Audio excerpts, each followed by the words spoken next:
salaamaaleykum man la Assane Diop le coordonnateur départemental de PASTEF Tivaouane ñoo ñëw tey jii di waxtaan ak yéen muy waa département de Tivaouane ci li nga xamante ni mooy actualité politique bi nga xamante ni fi mu toll nii moo lëmbe réew mi kenn ku ne xam na ni réew moo xamante ni la ñu nekk ressources yi nga xamante ni am na ci réew mi warul la mën a ñàkk dara ndax réew bu fekkee am na pétrole am gaz am leneen ak leneen am or zircon lu nekk mu am ci réew mi réew moomu mën a bokk ci 25 pays yi gën a ndóol ci àddina kooku ça pose problème léegi loolu nag moom lañ doon jàngat tey ndax tey jii gis nañ ni réew mi li ko gën a biimeel mooy affaire détournement des centaines de milliers de milliards yoo xamante ni ay nit a ngi koy détourner te lenn taxu ci lu dul jigéen nañu Macky Sall dong moo tax ñu di ko détourner ndax xam nañ ne dara du leen ci fekk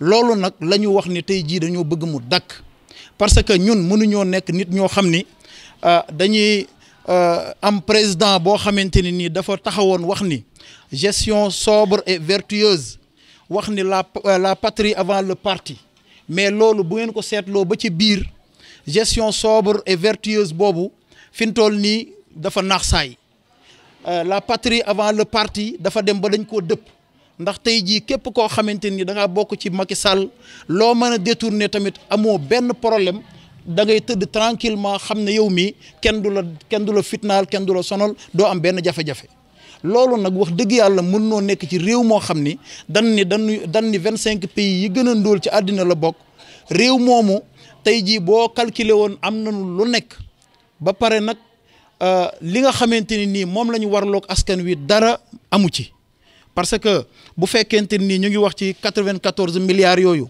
wax ni ñi nga xamante ni nii ñoo nekk assemblée nationale te bokk ci commission boobu ñëpp nekk ay apéristes ñooñu mënuñoo génnee rapport mukk boo xamante ni day setal Ousmane Sonko kon loolu moom lu leer naññ la léegi nag ñun waa département de Tivaouane bépp ànd nañu def wenn say muy 18 communes yi li ko daggee Thielmaxa ba kera ngay ëgg si Ngaay li ko daggee Ngaay ba kera ngay dem Chérif Lo li ko daggee Tivaouane ba kera ngay dem Mboro ak Notto Gouye Diama mbaa Morolan takku nañu def wenn say xam ni fii Macky Sall duñ ko may mu taal réew mi ndax am na loo xamante ni boo ko bëggee def mooy taal am réew ndax ñetteelu mandat kenn ku ne xam na ni mënta nekk parce que moom la mu nu defoon liñ naan ndobin ku mu rey sa maam boo gisee lu ñuul daw moonu dal ci parce que sept ans yi nga xamante ni moom la war na wàññi mu doon 5 ans dafa dem ba ca biir mu laaj avis conseil constitutionnel te avis boobee moom lay continuer bëgg koo laajaat ngir maanaam 3e mandat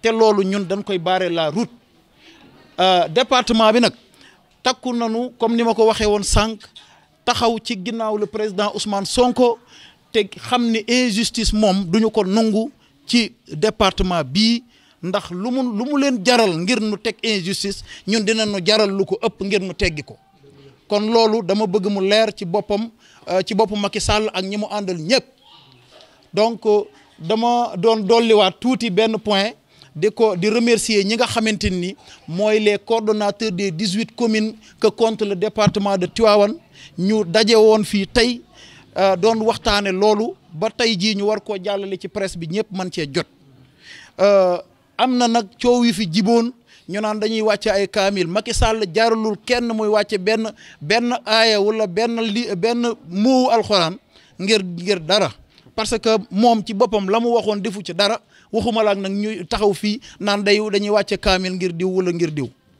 bu fekkente ni nag jinne da koo sadd manees na ko wàcceel kaamil ngir mu dellu siwaat waaye nag amaas jëmmi nag di wàcce kaamil ngir ma Samba wala ma Demba amul fii du Pire du Tivaouane du Ndiassane du fenn ndax déclaration porte parole xalif général des Ndiassane ku ne dégg na ko démb kon loolu dama bëgg mu leer ci ñëpp loolu laa ni woon naa ko ci sànni bu fekkente ni nii ñi nga xamante ni ñoo ngi dëkk Tivaouane aussi amoon na luñ ci bëggoon a sànni ci cadre wax ni ci wàcce kaamil boobu ñuy wax ak ki dëkk Ndiassane pour ñu mën a xam ni loola xewewu fi ay wax dong la kon maa ngi leen di sant bu baax di leen gërëm.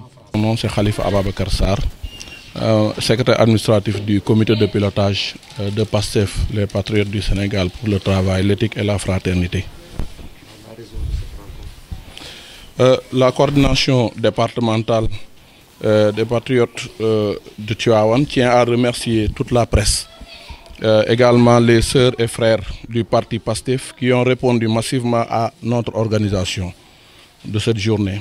C'est-à-dire une journée de partage autour des questions essentielles qui assaillent notre République. En effet, cette rencontre entre dans le cadre normal de la communication du parti. Carrément, le département ne dérogerait pas à cette règle. Il est du devoir du bureau départemental de se prononcer sur l'actualité politique de notre pays à chaque fois que de besoin.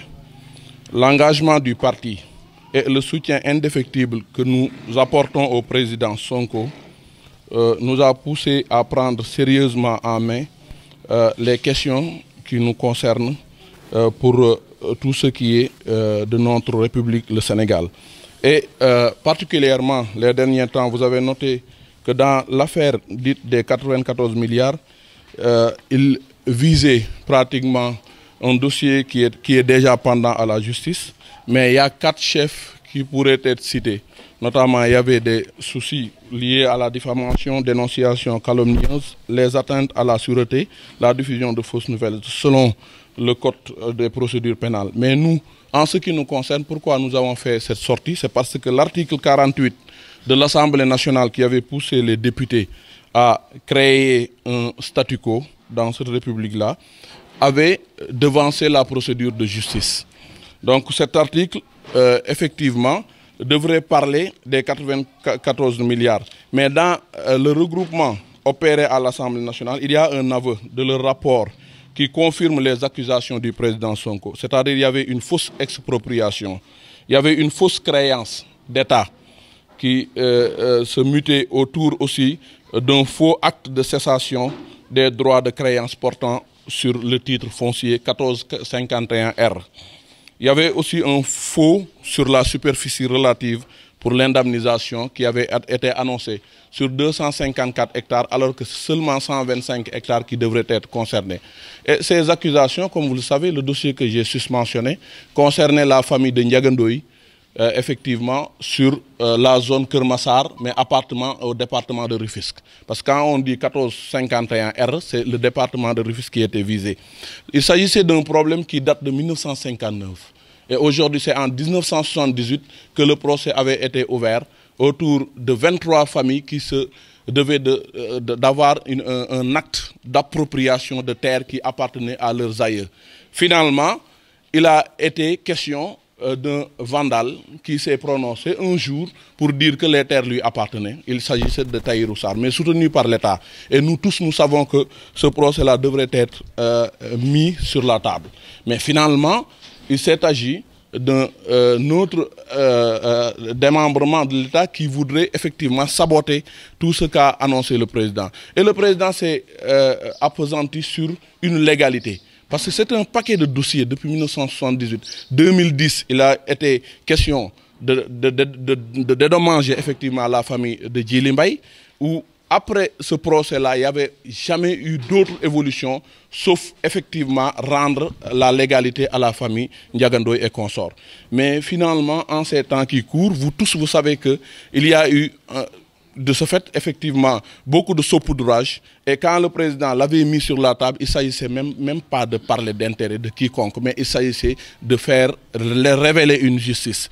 Mais finalement, ils nous ont servi sur la table que l'Assemblée a blanchi un certain Mamour Diallo avec ses complices, notamment Maïssa Ndiaye et effectivement Tahirou Sarr. Tahirou Sarr qui n'appartenait ni à la famille, ni effectivement à la légalité de ces terres-là. Donc nous, ce qui nous intéresse pour PASTEF de la coordination départementale de Tivaouane, c'est de soutenir le président en disant que notre parti appelle seulement à une justice des populations. De là où ça peut survenir, il s'agit suffisamment d'outiller les populations, de leur faire savoir qu'est-ce qui est leur droit, qu'est-ce qui est leur limite sur une législation normale.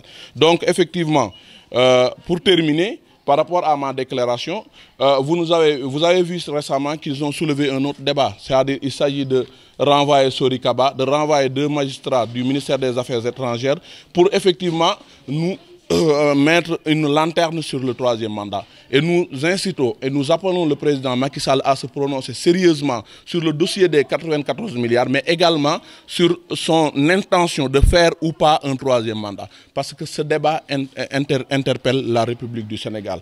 Donc effectivement, la coordination départementale de Tivaouane se réjouit de la présence de la presse d'ici et d'ailleurs, mais aussi remercie tous les sœurs et frères et en les conseillant de continuer dans le champ du Sénégal et puis de l'appartenance de notre politique légale, c'est-à-dire d'invoquer les débats les plus sérieux pour cette nation.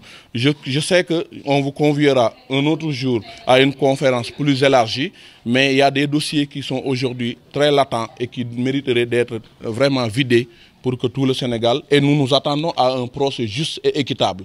Et nous n'accepterons pas aussi qu'on condamne, comme on l'a fait avec Khalifa Sall, qu'on brouille les angles pour condamner injustement tel ou tel candidat ou bien tel ou tel leader dans cette affaire des 94 milliards. L'affaire de ce qui brouille un peu l'actualité ces derniers temps, vous tous vous savez que à Touba, un groupe de personnes avait été embobiné par une personne qui était mue par ses intérêts personnels pour dire qu'il y avait des prières qui étaient annoncées pour soutenir Tahirou Sarr. Il n'en est de rien parce que des audios ont démenti cette actualité. Mais comme l'a signalé notre frère Assane Diop, coordinateur du département de Tivaouane, c'est la juste réalité. Ce matin, vous avez vu l'enregistrement du porte-parole du Khalif de Ndiassane, arguant qu'effectivement, il n'y a jamais eu vent de déstabiliser un tel ou un tel, parce que tous font partie de la famille. Les familles religieuses sont l'apanage de tout le monde. Donc je crois que ni Tivaouane, ni Pire Gouray, la famille de Mam Abdou Cissé, ni aussi Ndiassane, la famille de Mam Bou Kounta, il n'a jamais été question de prier pour peut-être même détruire une personne ou bien. Donc il faudra quand même avoir raison gardée. Je crois que cette affaire des 94 milliards que je venais même d'annoncer tout à l'heure, c'est l'affaire de tous les Sénégalais et de tous les citoyens sénégalais. Ce sont des intérêts qui touchent notre trésor public. Et quand il s'agit de cela, ils sont inquiétés. Et là, ils essayent de trouver refuge chez des malfrats qui construisent des choses qui ne sont pas réelles. Et effectivement, c'est dans ce cas que le coordinateur a parlé. Mais aussi, la bande de délinquants qui sont à col blanc devrait être démasquée. Et particulièrement, ces citoyens épris de transparence que sont les membres de notre parti PASTEF demandent la gestion des affaires publiques, notamment une justice équitable. Vous le savez, la plainte a été déposée par le président Ousmane Sonko. Et ça date de très longtemps, devant déjà l'OFNAC. Et l'OFNAC avait sévi en son temps. Il avait aussi, depuis le 8 mai 2008, déposé une autre plainte auprès de l'IGE. Et c'est finalement auprès du procureur de la République qu'il avait déposé une plainte le 4 mai 2018. Et ces plaintes-là n'ont jamais eu suite, sauf peut-être des faits déférés. Et c'est lorsque l'Assemblée nationale a voulu prendre le dossier en main pour crucifier notre leader, et ces derniers temps même, vous avez entendu qu'il menace de lever son immunité. Mais on ne se laissera pas faire. Comme ils ont fait avec Khalifa Sall, on ne l'acceptera pas. Et que ça soit clair. Avec Khalifa Sall, ils ont fait le fast-track pour envoyer un gars de l'IGE et qui était même supposé être un ami à Tanordien. Et ils ont tout fait pour enrôler ce dossier et le juger à la va-vite, l'envoyer en prison. Donc je crois que nous, ce qu'on demande pour la partie civile, c'est vraiment un conseil qui puisse, par exemple, un état de fait qui puisse juger c'est cette histoire des 94 milliards. Effectivement, pour terminer, notre conviction, c'est que la vérité dans cette affaire n'éclatera que dans un cadre de projet public juste et équitable. Et le droit sera dit dans ce cas-là. Mais sinon, nos avocats sont constitués et nous continuons à travailler. Mais l'appel que nous faisons pour terminer, c'est que ce Sénégal-là appartient à tout le monde. Personne n'est à l'abri s'il s'agit de l'injustice. Donc je crois que ça appartient à tous les citoyens. Ce n'est pas seulement aux patriotes, mais à tous les citoyens sénégalais de demander justice. Parce que les raam ci ñag bi la jëm lula laalul tay dina laal sa morom. Loolu moo nekkoon kàddu yi ñu bëggoon tëjee par rapport à cette affaire. Je vous remercie.